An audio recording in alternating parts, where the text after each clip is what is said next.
What's going on, everybody? So you may or may not have just gotten your Samsung Galaxy S20 5G or S20 Plus 5G or S20 Ultra 5G, and fresh out of the box, this is a T-Mobile version, and it looks like this after I put all my information in.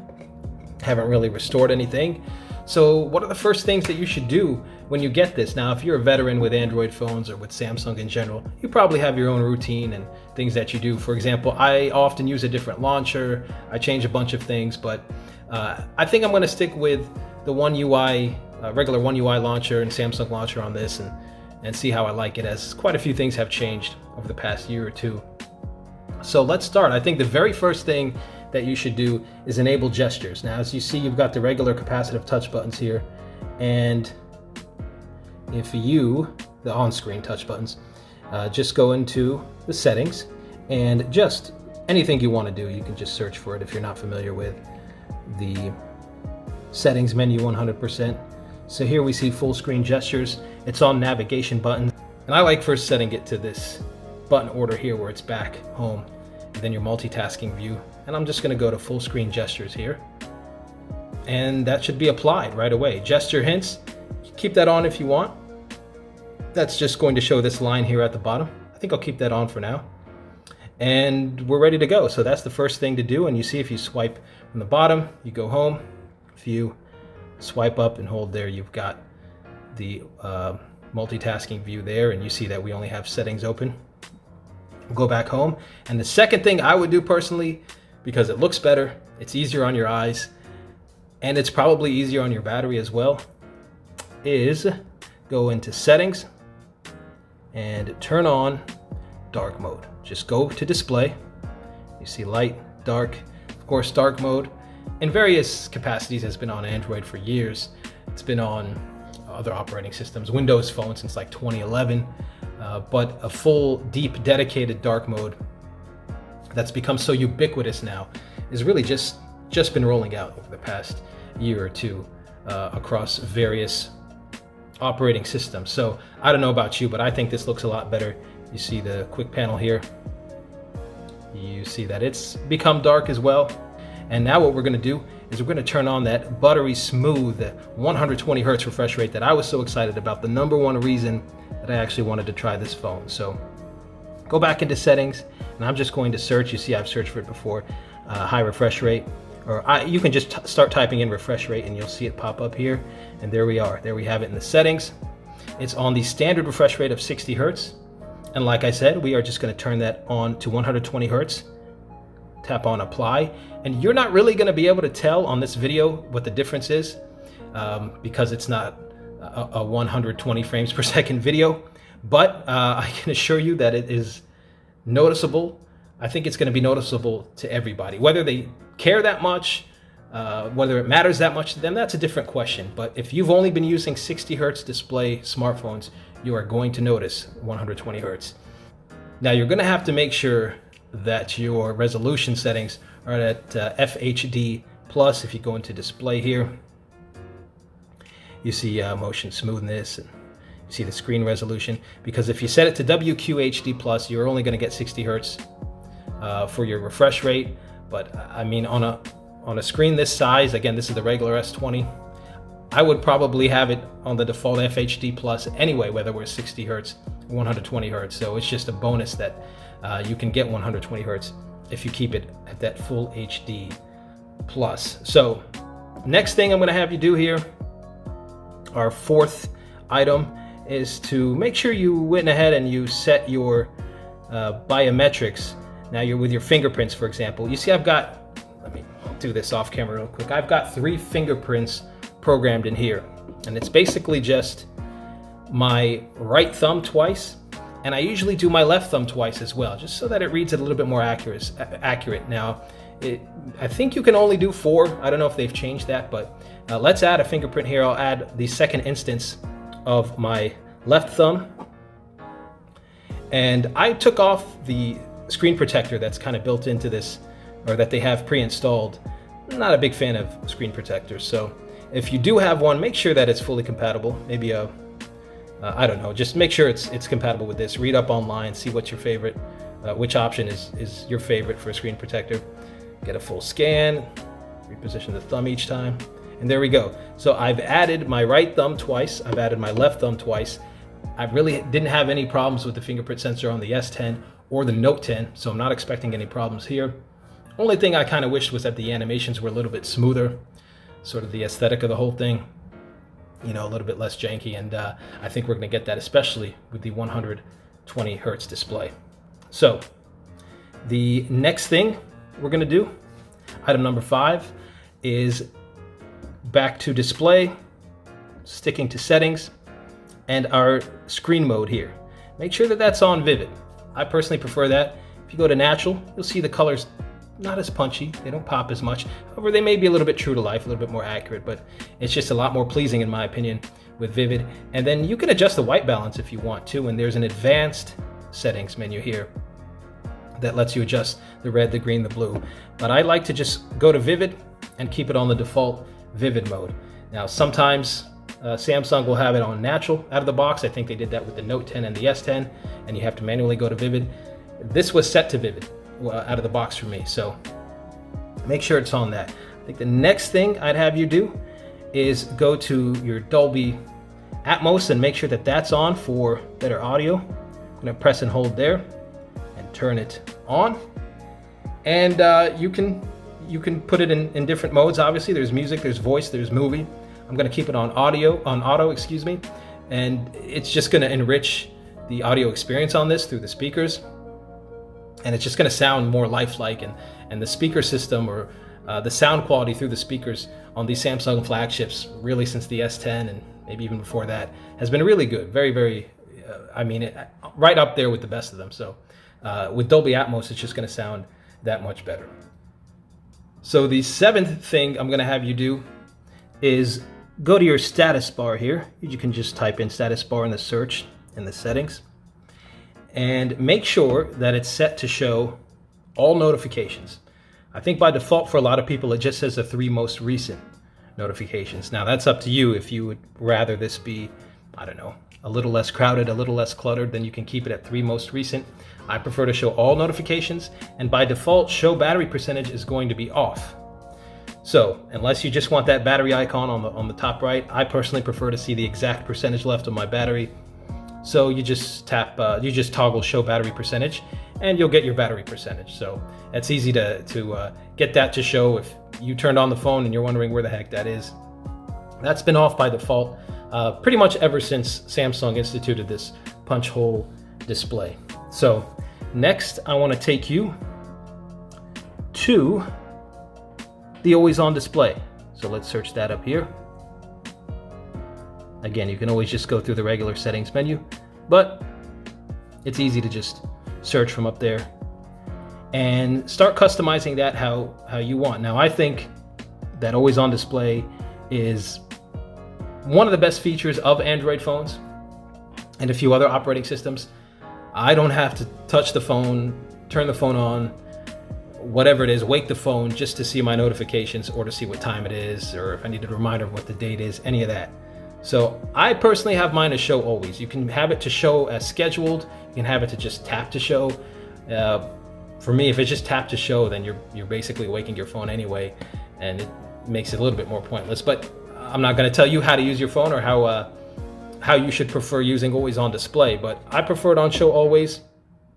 I think the next logical thing, if you don't want it on while you're sleeping and you're not charging your phone while you're sleeping, then you might want to put it on show as scheduled. And then you can just set up the clock style from here. So you see there's a bunch of different styles to choose from. And if you download the Good Lock app from the Galaxy apps store, then you can get even more clock styles here. I'm going to go back to the default. On the bigger Samsung phones, I kind of like this or some of the other styles, but on this regular sized S20, I kind of like this one, but I'm going to customize it here color wise. I like to kind of change it by the season. It's March now, we're getting into spring. I don't know, I can set it to green, for example, or of course there are also these color gradients, which are really, really nice as well. So I'm going to set it to this one and go to done. So the 10th thing we're going to do is we are going to do some customizations to our home screen. Now, of course, in terms of widgets and moving your icons around, you can do that however you like. You just, tap and hold and drag and put those wherever you want. But we're going to tap and hold on the home screen, and we're going to go to settings. Now, home screen settings here, I would suggest doing the following things. The home screen grid, for example. You want to fit as many apps as possible, and your icons don't need to be so huge, then I think I'd go to something like 5x6 here and tap save. That way you're going to be able to fit more icons up here, and you're going to be able to fit an extra app here in this the quick launch row over here on the bottom. So let's tap and hold again, go back into our home screen settings, and I would also set this to 5.6, and that way it'll fit more apps on the screen when you're looking through your list of apps. So heading back into our home screen settings, there's some other things that you can set. App icon badges, of course, to show you that you have notifications. I generally leave most of the rest of these alone. However, I definitely toggle on swipe down for notification panel, because when that's off, of course, when you swipe down, it's going to your apps. When you swipe up, it's going to your apps. A little bit redundant. If you want to be able to swipe anywhere on the screen to show your notification panel, then just toggle that on. That way, when you swipe down, you can see it toggled on. Next thing we're going to do, number 11 here, is we're going to disable briefing. Now, if you don't want to see the Bixby briefing for your phone when you swipe left on the home screen, for example, you do that and it says welcome to Samsung Daily. If you don't want that, which I don't, you just tap and hold, go to the left, and you see that Samsung Daily toggle. Just toggle that off, and then that way that's not going to bother you again. No matter how many times you try to swipe to the left, it's not going to turn on, and you can just go back and forth to see your list of apps. Next thing I recommend you do is perhaps rearrange the icons here on the quick panel. So you swipe down, you see all the icons here, you see the quick shortcuts. Now there may be something here that you use more often than others, so you might want it near the top, or it might be on the second page and you want it on the first page. Just tap here and let's edit the button order. And when we do that, we can, for example, take Wi-Fi calling, and I can put it somewhere on the first page, what have you. You can rearrange these as you please, and it's just going to make life a little bit easier for you. Instead of looking for certain things, the things you use the most, you can put near the top on the first page there. Next thing I'd recommend you doing, when you swipe down to bring up your notifications and your quick panel here, you don't see brightness. You have to swipe down twice to see the brightness. It's an extra step. If you never adjust your brightness, maybe that doesn't bother you. I'd rather have the brightness available the first time I swipe down. So I'm going to tap this, and I'm going to go to quick panel layout and show brightness on top. That way the brightness will show when you swipe down just a single time. So I swipe down from here, and yeah, you see the brightness, and you can quickly adjust that without the extra step of swiping down again. So the next thing I would recommend doing is downloading a different keyboard. Now you can use the default Samsung keyboard if you want, and I think it also has different languages if you need different languages on your keyboard. But most people are using either Gboard or SwiftKey, and I can tell you from personal experience that either of those are a better experience than the default Samsung keyboard or the typing experience on iOS, which I think is just pretty bad in general. Of course, it somewhat depends on what you're used to, but you may have seen my 5-month review of the iPhone 11 Pro and how there's just a bunch of wasted space on the bottom of the keyboard and just some other little complaints that I had. But of course, it wasn't all bad. You can go ahead and watch that video and you'll see there's good and bad. But me personally, I prefer SwiftKey just because I think text prediction is second to none on there. And there are some things about Gboard that I really like that I think would be cool on SwiftKey, but generally speaking, I find that SwiftKey knows what I'm going to type much more often and much more accurately than Gboard, and I gave Gboard a full month and it just didn't learn as well as SwiftKey did. And I'm sure there are always updates going on, but so I would just download one of those and open it up, and it should take you to the steps to make it your default keyboard. So you just toggle that on. Okay, select SwiftKey, make that my default. And there you go. Then you can set it up how you please. So of course you can go in and instead download Gboard. If you're new to Android, just type in GB there in the Play Store and you'll see Gboard there available to download. So either way works. Next thing I would do is I would download Google Messages, because that is probably, with RCS messaging, a better option than Samsung's default messaging. Now there are some benefits to using the Samsung default text messaging app, but if you want your RCS texting to be compatible with more Android devices, then you need to use Google Messages, because if you do that, then you are going to be able to get some features that you otherwise wouldn't, like read receipts and sending larger files, seeing when the other person's typing, etc. And of course that's customizable as well. You can set it to not show that stuff. But Google Messages, download that, set that as your default, and once that's downloaded, you open that up, set it to default. One thing I skipped here, it's still part of the 20, but in my opinion it's a little bit annoying that the screen timeout is only 30 seconds. I like to go at least 1 minute. That way when you're doing something, reading something, something else catches your attention, your phone's screen doesn't shut off. Next, let's pick a wallpaper. Now, there are quite a few that come with the device, featured and downloaded here. Some of them are video that will include your lock screen, which is pretty cool. Let's pick this one right here since we're in dark mode. Set on lock screen. Look at that motion. Really, really nice, especially when it's set to 100 Hertz. It just looks extremely futuristic. So I'm going to set that on my lock screen. Next, let's change our default browser. Now the Samsung browser, nothing wrong with it. It actually has a really deeply integrated dark mode. But if you want to be able to sync Chrome across devices and use all your Chrome features and your bookmarks and whatnot, then you're going to obviously want to use Chrome on your phone and set it as the default. So if you just type in default, it's going to show you your default apps. And my browser app is set to Chrome, but out of the box, oftentimes, maybe even most of the time, you're going to see it set to Samsung Internet. So just make sure that that's on Chrome so that you can use all the features of Chrome if you use it elsewhere on your PC, for example.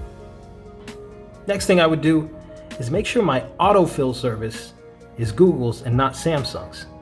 This way, if you ever use a phone that is not a Samsung phone, but is just a different Android phone, for example, then you are going to have all these saved usernames and fields and passwords and all that stuff saved to your Google account, and you can just use those. So I'll update Samsung Pass just because it's asking me to. Go back to here, and you can set it to Google because it will be on Samsung's autofill through Samsung Pass if you don't do that. So number 19, I would suggest that you adjust your Wi-Fi calling. Now, your Wi-Fi calling settings might be something that you're already used to in terms of your preferences. You already know what you want to set it to. You already have experience with that. But if you do not, personally, I don't use much Wi-Fi calling, so I would either have it set to off, but if you do have it set to on, cellular preferred is always what I would pick, and I think sounds better. If you do have a cell connection, but it's not always the strongest, I would keep it to cellular preferred. Of course, if you do not have service at all somewhere, then you're going to want to pick Wi-Fi preferred if you do have access to a Wi-Fi network. And the last thing I would suggest you do, the 20th thing out of the box, is set up Samsung Pay so you can take full advantage of your phone. Samsung Pay is absolutely awesome. It goes a step beyond Android Pay, a step beyond Apple Pay with the MST technology, so that you can just, even on credit card readers that do not have any sort of electronic payment capabilities, you can still use this through tapping the phone on there, and it'll read it like a credit card. So let's get started. We'll do Samsung Pay PIN,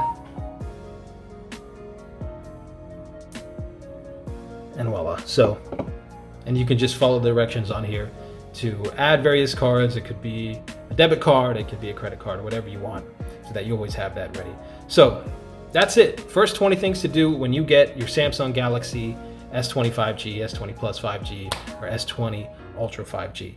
I hope you enjoyed this. Some of these things were specific to the S20. A lot of them were just general with Samsung or with Android.